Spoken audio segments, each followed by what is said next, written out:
Okay, so you guys know me. I'm Morgan. We're all occupational therapy students at NSU. I'm Kaylee. My name's Justin. I'm Christy. I'm Regan. So the assignment that we have is basically a teaching and learning assignment. So we were tasked to go out into the community and teach occupational therapy to somebody. So we chose you guys to teach to. We're going to kind of go through and talk about different diagnoses that you'll see within the classroom and then strategies that you guys as teachers can implement within the classroom. So, what is occupational therapy? When you hear the word occupation, what do you normally think of? Jobs, yes. While OTs do help with jobs, we do so much more than that. So, occupational therapy helps people of all ages improve the skills they need for everyday activities like dressing, eating, working, or playing. It focuses on helping people who have physical, mental, or developmental challenges so they can live more independently and do the things that matter to them. OTs collaborate with the client to provide meaningful and personalized goals to help foster success. So essentially to us, an occupation is anything that's important to you. If it's important to you, it's important to us, and we want to help you be able to do that again. So a professor of ours summed it up in what I think is the most perfect way yesterday. She said occupational therapists are one of very few jobs where if you're fired, you were successful. Because our goal at the end of the day is for you to no longer need us. That means that we've done our job.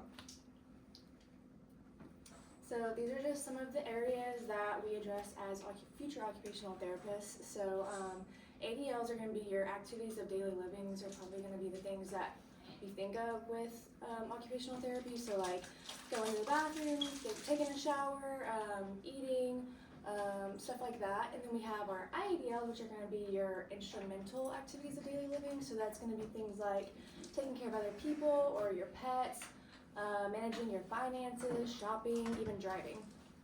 And then health management. So obviously helping manage any symptoms like any of our clients are feeling, or any like medication management that they have, or like personal care devices like a hearing aid or something like that. Even nutrition and like physical activity. And then even rest and sleep. So rest and sleep is an occupation, and it's important because that occupation, like if you don't get enough of it and good quality, it can bleed over into your other occupations. So helping people develop good like positive nighttime routines and stuff like that before bed. And then obviously education. We want our clients to, participate in school and feel like they're actually learning in school. So kind of like you guys said, we actually do cover work.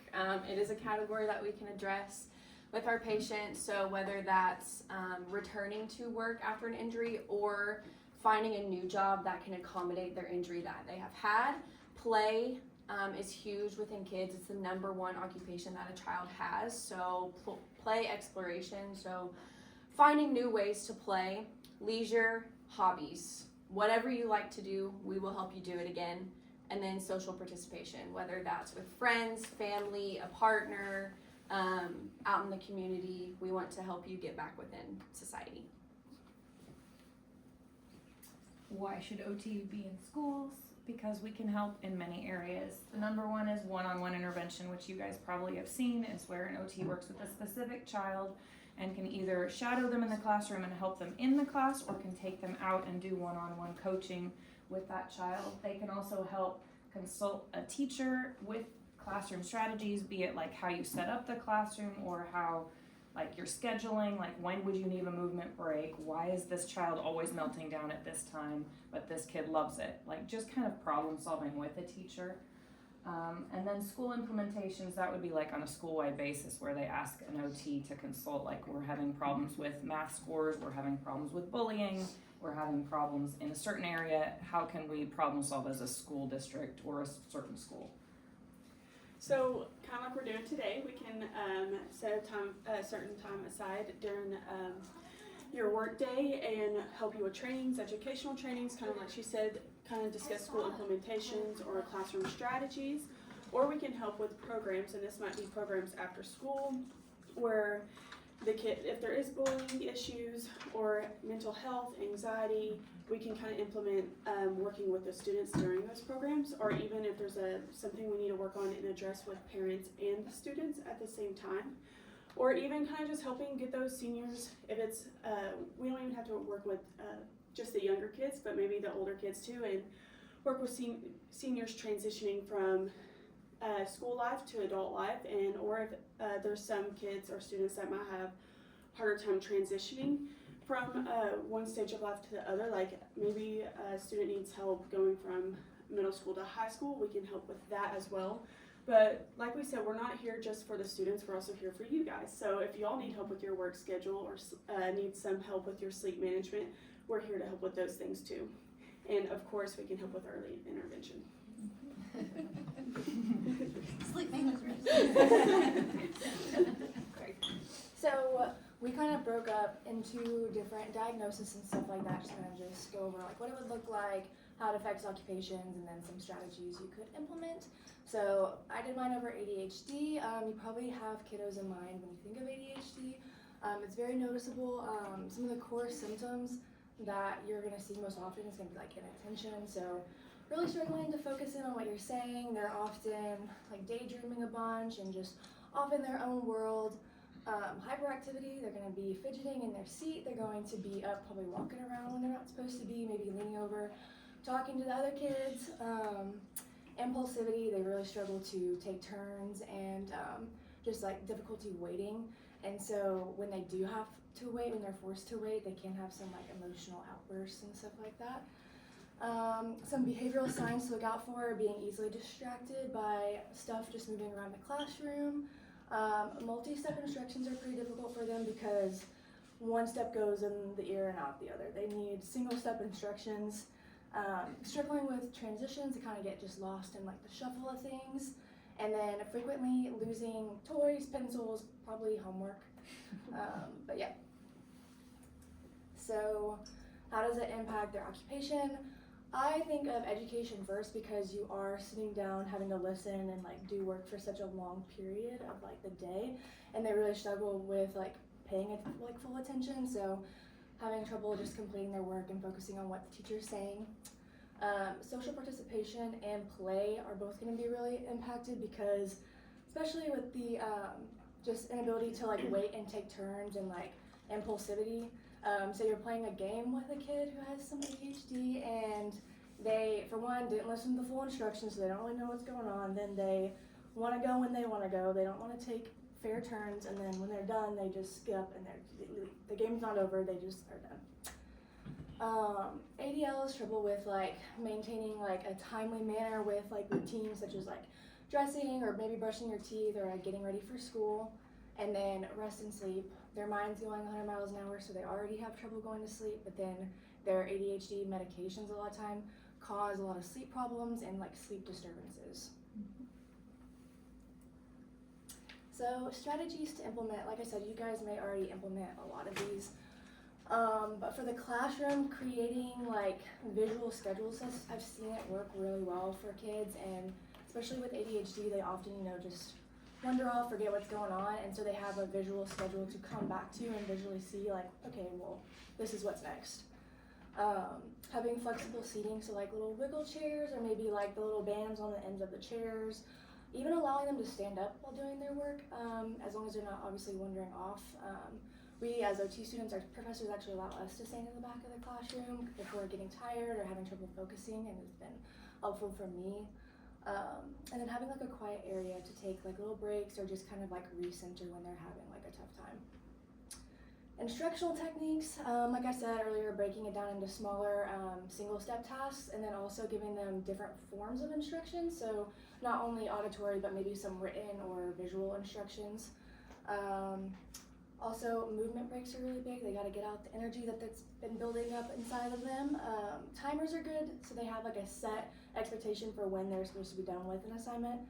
And then incorporating like a lot of hands-on learning, so that way they're actually up doing it themselves. Behavior management, so reinforcing like positive behavior, even if it's just the smallest thing, giving them a lot of praise for it.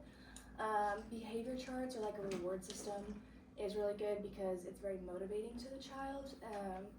And a lot of times I see a lot of teachers use candy, and which is really good. It's very motivating to the kids. But we've also learned that like that's not always like the best case scenario because they can develop like an unhealthy relationship like with food or with candy. So anytime they did good, they're like, oh, I get food or I get candy. I do that now. Like, I did good on test, I did Chick-fil-A. So yeah, being mindful of that. Offering choices. So if they think it's their idea, they're way more likely to do it. So even just giving them two different choices ending at the same conclusion, they are much more likely to do it because they felt like they decided. And then some social skills, just kind of modeling and maybe even role playing some like proper social interactions, like with other kids or with adults. They know like how to wait and take turns can be really big. I know we focus a lot on all of like the math and the reading and stuff, but social skills is definitely a skill as well that you're going to take with you for the rest of your life. So trying to implement that into the classroom. So autism is a disorder that affects the nervous system. So this affects the way they're able to interact or communicate with others. And as you might tell, that might cause some students to be overwhelmed or have more stress or anxiety than others. And so some common symptoms you might see in these students, these aren't all of them, these are just some ones I feel like we might see the most, is distress with changing routines or even food or transitioning, like maybe even just going from the classroom to outside or PE to art or anything. It can cause just a distress or change in their mood or behavior. They might have a strong attachment to certain objects. So their sensory might be different than ours, so certain lights, temperatures, noises, smells or textures can even just like throw them off. Repetitive movement and speech or use of certain objects.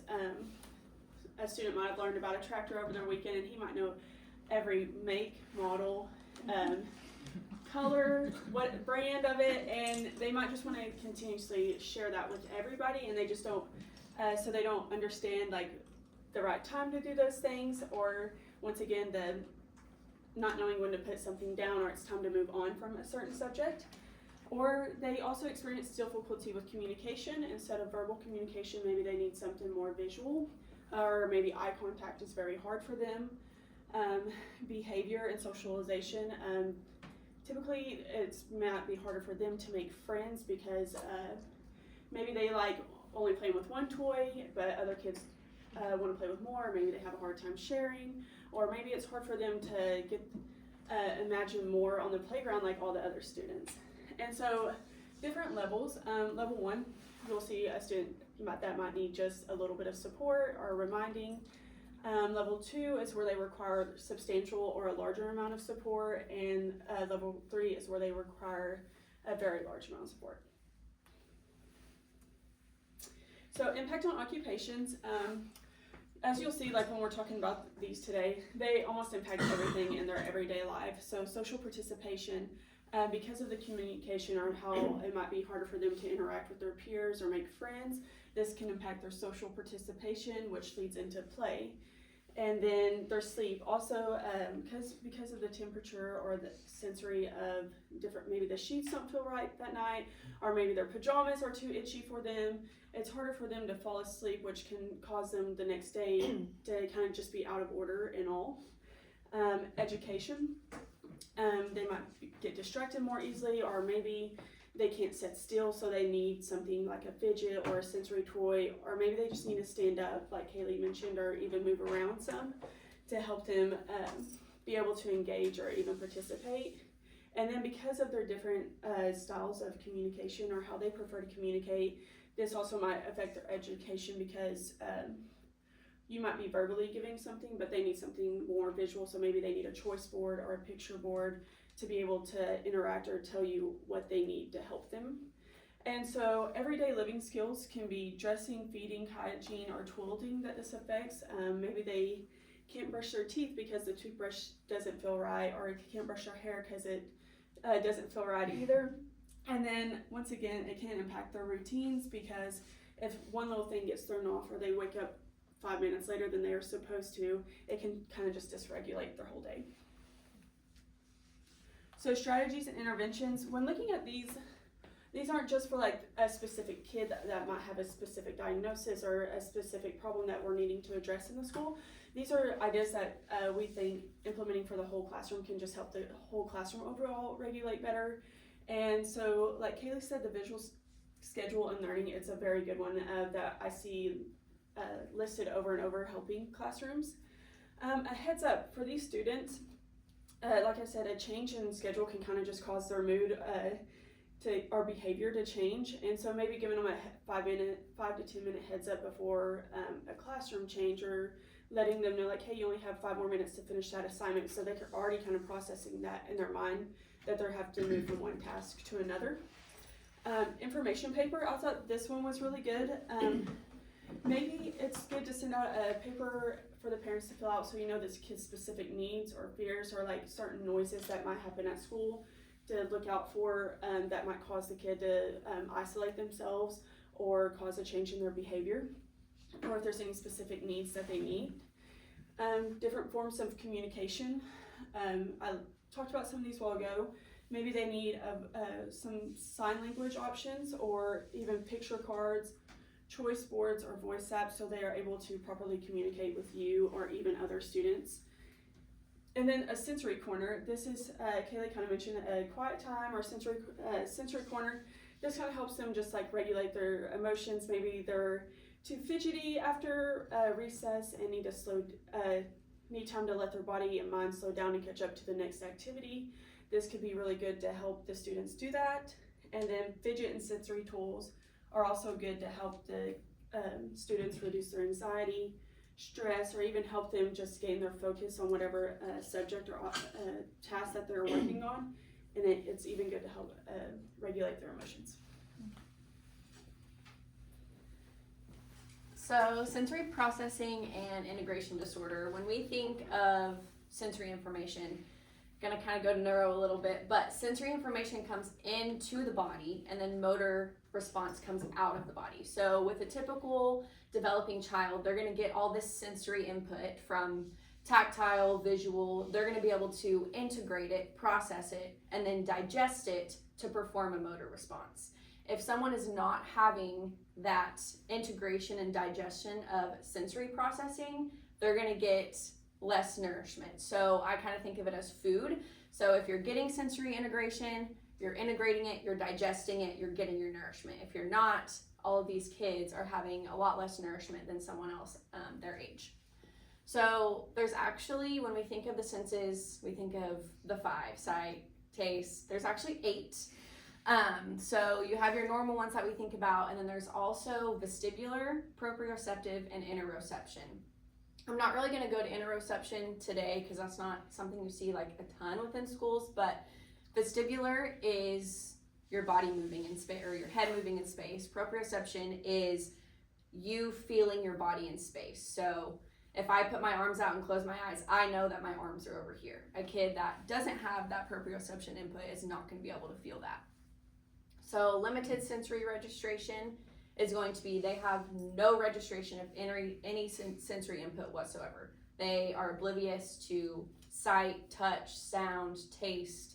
They're not getting any input. Tactile, touch. Gravitational insecurity is that vestibular proprioceptive input. So the gravity, linear movements, and then auditory, visual, olfactory, gustatory. So what does this look like with a child in the classroom? With limited sensory registration, it's a huge safety issue because they are not feeling anything that is happening to them.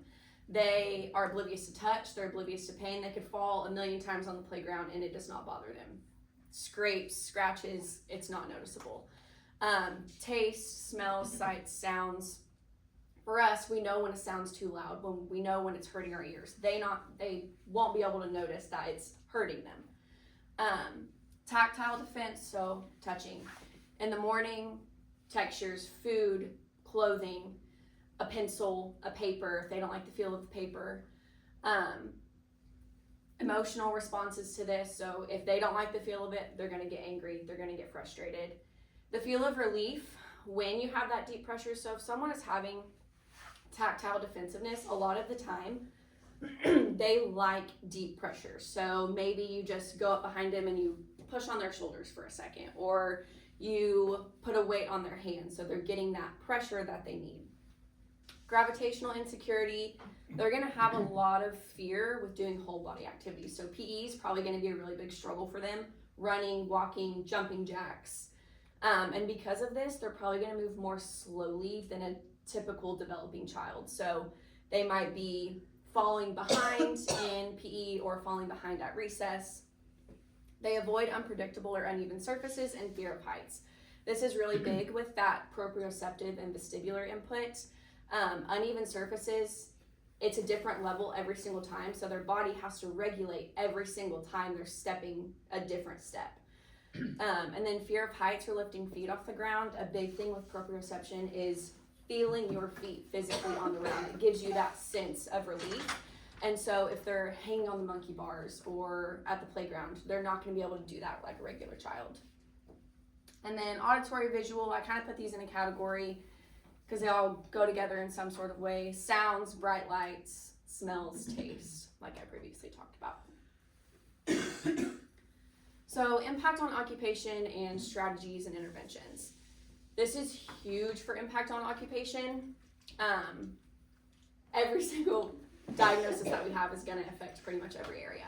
So self-care with dressing, if they don't like the feel of their clothes, they're not going to want to get ready in the morning. They may be screaming, fighting, and you're like, why are you not just putting on your shirt? Because they cannot handle the feel of that shirt that they have on that day. Bathing, they don't like the feel of water on their body, on their face.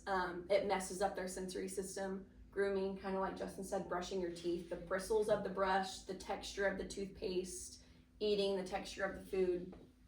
Social participation, I feel like in education are so big in schools, especially with class parties, lunch. These kids that cannot do loud noises, can't do crowds, they're gonna have a really hard time regulating and not acting out during class parties, assemblies, recess, because it's way too overwhelming for them. Education, difficulty with crafts. If you guys are having to cut something out, if you are using a marker that they don't like, they're gonna have a really hard time with that. Loud environments. If you're having the whole class repeat something all back and it's too loud for them, they may want to step back and not participate. And that's why, because it's just too loud for them. They can't handle that moment. Play. This is so big for child development, especially on the playground. Like I said, with the uneven surface of the ground outside with the grass, they may not be able to run and go play with other kids because there's holes or there's hills everywhere. They can't get on the monkey bars. They can't get on the slide because there's too much movement. So that's going to overall affect their development in the future, because play, like I said, is the #1 occupation of a child to help enhance their success. Community mobility. This is also really big, especially with like in the hallways and stairs. Hallways are going to be extremely overwhelming for them. There's so many people. If they get touched by somebody else, it may freak them out. And then behavior. I wanted to add this because most of the time it's seen as rejecting, misleading, or aggressive when, like I said, they may just not be able to handle it in that moment. So some strategies that you guys, I kind of broke it down within the category. So oral, allow them to chew gum, scented markers, essential oils. Cold water can also really help soothe them and regulate them. Auditory, I thought the white noise and calming music was really nice, because I know sometimes we like to play Disney music or like fun music for the kids, but maybe one day a week play some calming music for that kid that might be struggling with the loud, overstimulating music of something that they're not used to. Headphones, which I know you guys are probably used a lot within the classroom. And then allow the child to repeat instructions. So with auditory, they may not be able to process what you're saying, and so make them repeat it back to you so you know that they understood what the instructions were. Vestibular and proprioceptive, I'm actually going to use the example of my mom's cart. So for weights, a lot of the time vestibular and proprioceptive, they are craving that pressure, that input. And so, for example, carrying the lunches to the cafeteria. If a kid is kind of all over the place and they're not able to sit down for the day, maybe make them carry the lunches to the cafeteria or roll the cart so they're getting that pressure and that weight to kind of calm them and regulate them on their way to the cafeteria. Exercise movement breaks. If you guys are doing something for 30 minutes to an hour, get up, do 10 jumping jacks or stretch for a second. Acting as a classroom helper is also really huge, and I feel like this can play a part in carrying the lunches. I mean, they're acting as a leader, so it's enhancing that self-confidence that they have. She kind of covered multiple seating options. And then I also like the completing work on a vertical or on a vertical surface. So a lot of the times vestibular is triggered by head movement. So if they're looking down at their paper constantly, having to look back up at the board, then look down, tape their work on a wall and have them stand and do it, so that way their head is in the same position every single time. Yeah, and then visual, tactile, sensory bins are really, really big. Textured carpet squares. I know almost every teacher has a carpet in their classroom for reading time. If someone just can't sit still or needs that tactile sensation, maybe get little circles that are raised from the carpet so they can kind of feel the carpet and feel the difference. Clapping during activities. If you're counting, if you're reading, clap for each one so they're getting that input from their hands. Dim lighting, brightly colored materials. That's covered in this classroom. And then privacy screens, which you guys will have. I'm going to be covering anxiety, and I have a 10-year-old who dealt with a lot of bad anxiety. She's also autistic and ADHD, but what is anxiety? Anxiety is a normal emotion that we all feel and that is there to protect us. It's where you start feeling fear or dread about some stress that is coming up. It is to protect you. But when is it not normal? When it is negative? When it stops you from doing what you want to do.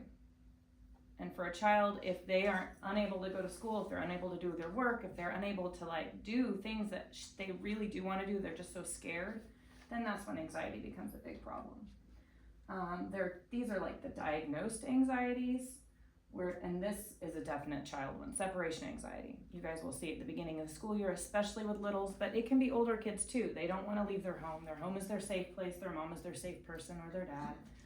They have a really hard time, and you guys are experts at trying to bridge that in the first several weeks of the school year. Social anxiety is where it's all about how you're reacting and interacting with other kids, and you're scared and you're going over it, and self-esteem is really affected. Generalized anxiety is where you're afraid. It affects all areas of your life. Panic attacks is where something specific has kind of triggered anxiety and you start breathing. It affects your autonomic nervous system. Selective mutism is something that can happen with kids with anxiety, with PTSD, with autism, and it's where they're able to talk in some situations, but not all, because of anxiety. And that you're just supposed to encourage them where they're at and see where it goes. But specific phobias, obviously kids are very good at being scared of dogs, being scared of darkness, being scared of spiders.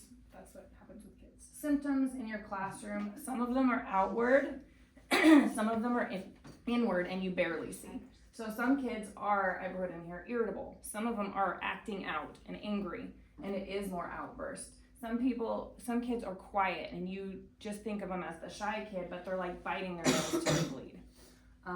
Some kids, they'll be going to the nurse all the time because the nurse is a safe person and they just need a break, and they're worried about being called on or worried about their work. Difficulty breathing, increased heart rate, and then fatigue because they're having a hard time sleeping at night. They're worrying about the next day. Impact on performance. They have problems with social skills. They're worried about coming in from the bathroom and everyone looking at them. They're worried about standing in front of the class and having to talk. And they may have, if they're lucky, one good friend that they can talk to and be good with. And if they're lucky, they have a good teacher that they can trust. That takes a while at the beginning of the school year.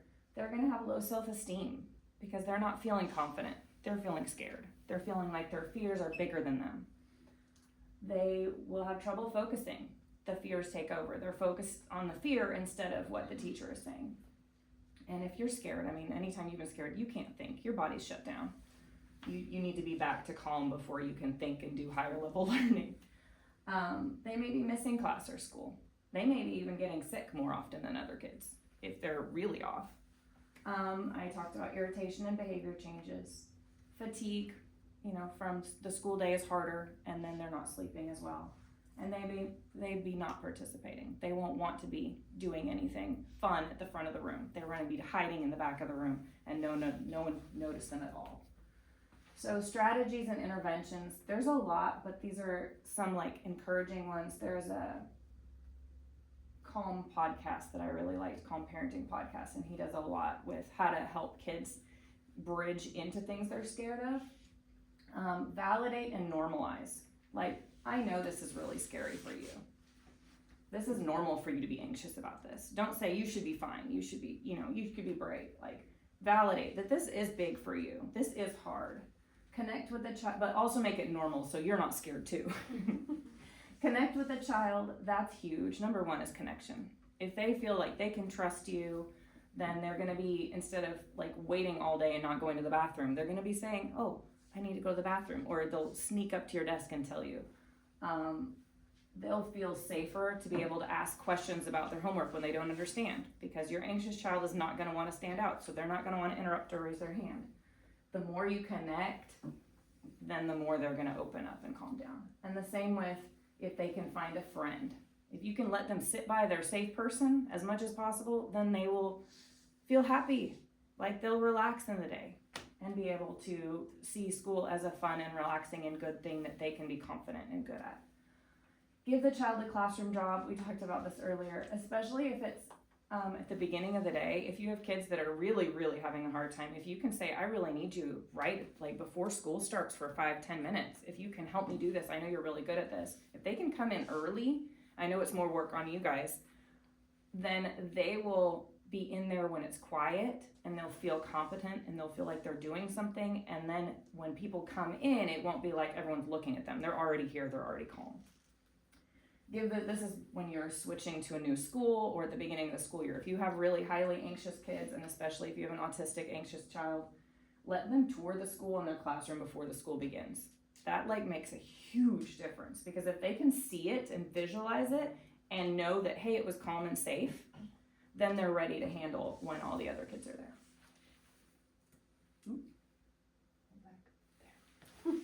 So the last thing we're going to be talking about today is developmental delays.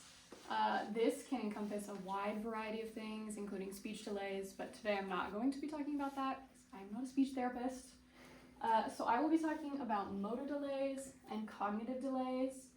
Motor delays are split into two. So there's fine motor delays, which is difficulty with any small, precise movement of the fingers and the hands. So this could be poor grasp. They can't really hold on to things. They're dropping them all the time. Hand-eye coordination. You see this a lot in PE. Also with the handwriting, maybe their words are just not on the lines and you can't figure out why. And bilateral coordination, which is anything using two hands. So maybe carrying a lunch tray, their lunch tray drops out of their hands. And gross motor is kind of the opposite. It is difficulty with larger movements of the rest of the body. So the trunk, the arms, the legs.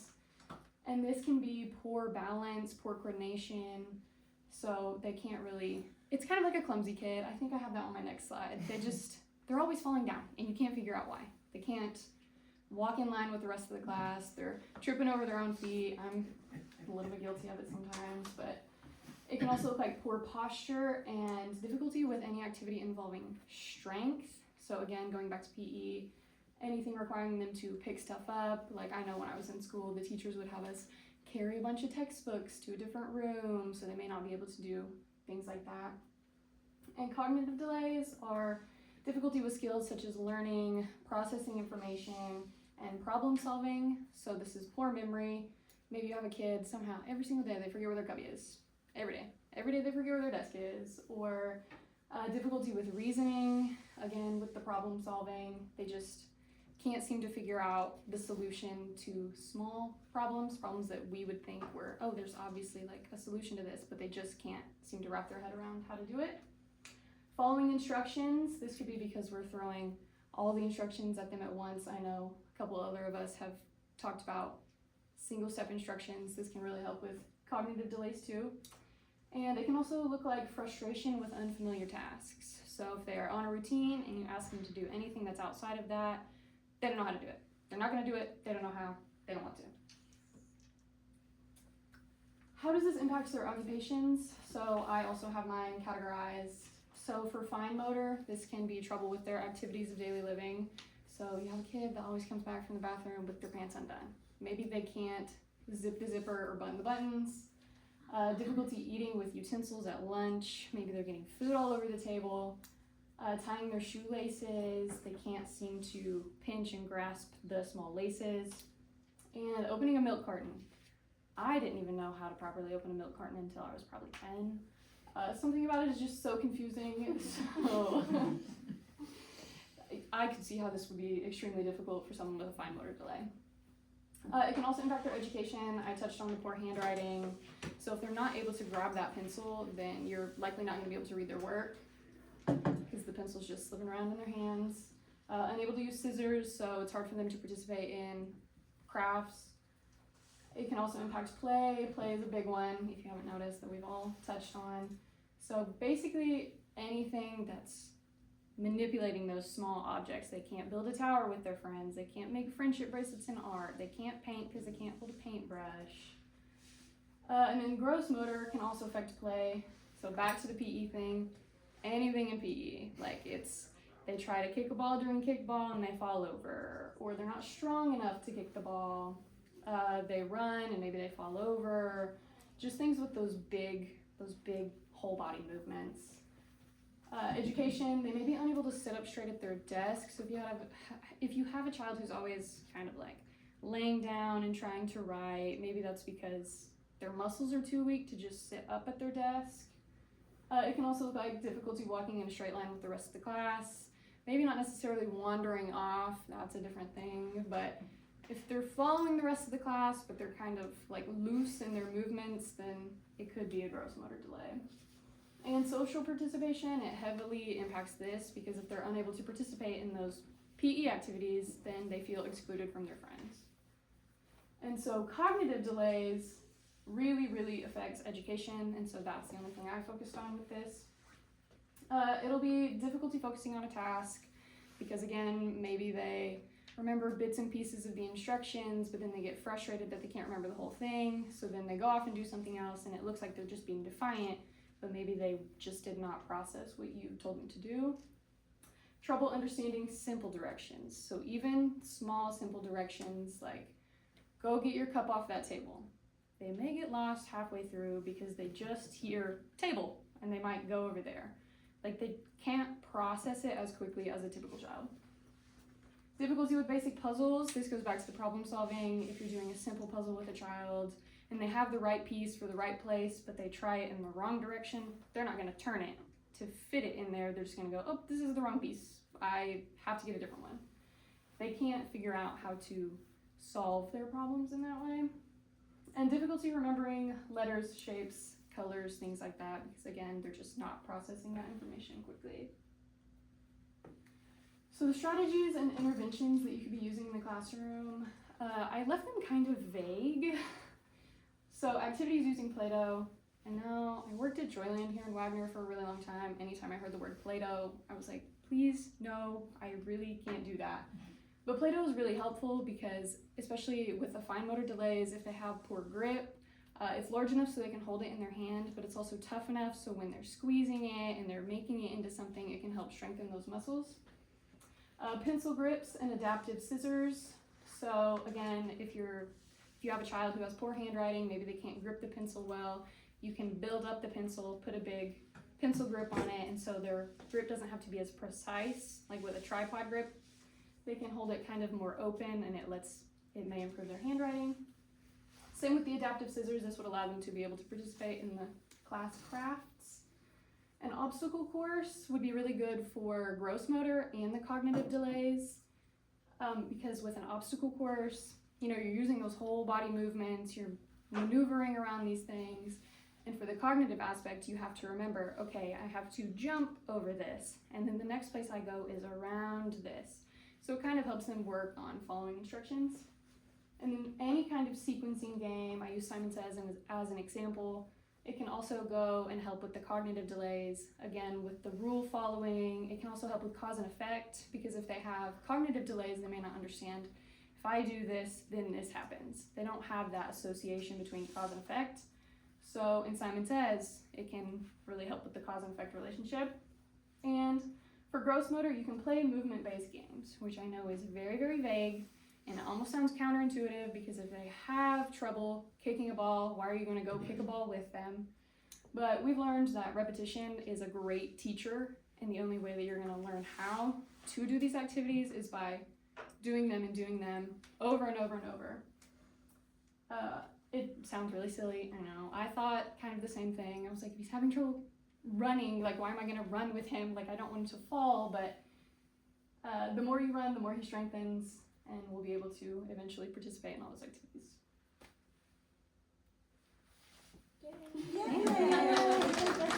You guys did a great job. You did. That was Yeah. awesome. Very good. Thank you. I know you guys have to leave like No. super soon, but if there's like one thing that you guys could take with you from this to like change in your classroom, like is there anything that you noticed from our presentation that you feel you could adapt like to your classroom or just with a kid that you have? Make a daily calendar. On the wall. Because I don't do that. I don't know. I have like when are we going to specials? So I do have that, like the order of our specials, but I don't have like a daily calendar. I could do that. Anybody else have anything? I like the writing on the wall, like keeping their head up. Oh yeah, that was good. I never would have done that. Yeah, and I mean you could always do it like in the back of the classroom too, so everyone else doesn't see it and they're like, oh, I want to do that, and that way they're getting the learning that they need to. So. I had some kids in the past use standing desks, and oh my goodness, like that was so good for them. Those are some lifesavers sometimes with those little busy kids. That Yes. they need to stand and bounce around. Yes. Yeah, I like the having them repeat instructions back to you to make sure that they understand it. I mean, that's really big even for us too. Like they do that with us all the time. Like, do you know what we're trying to say? Make us say it, but yeah. Thank you guys. Yeah, Thank you guys. Thank you. I realize how severe my anxiety is.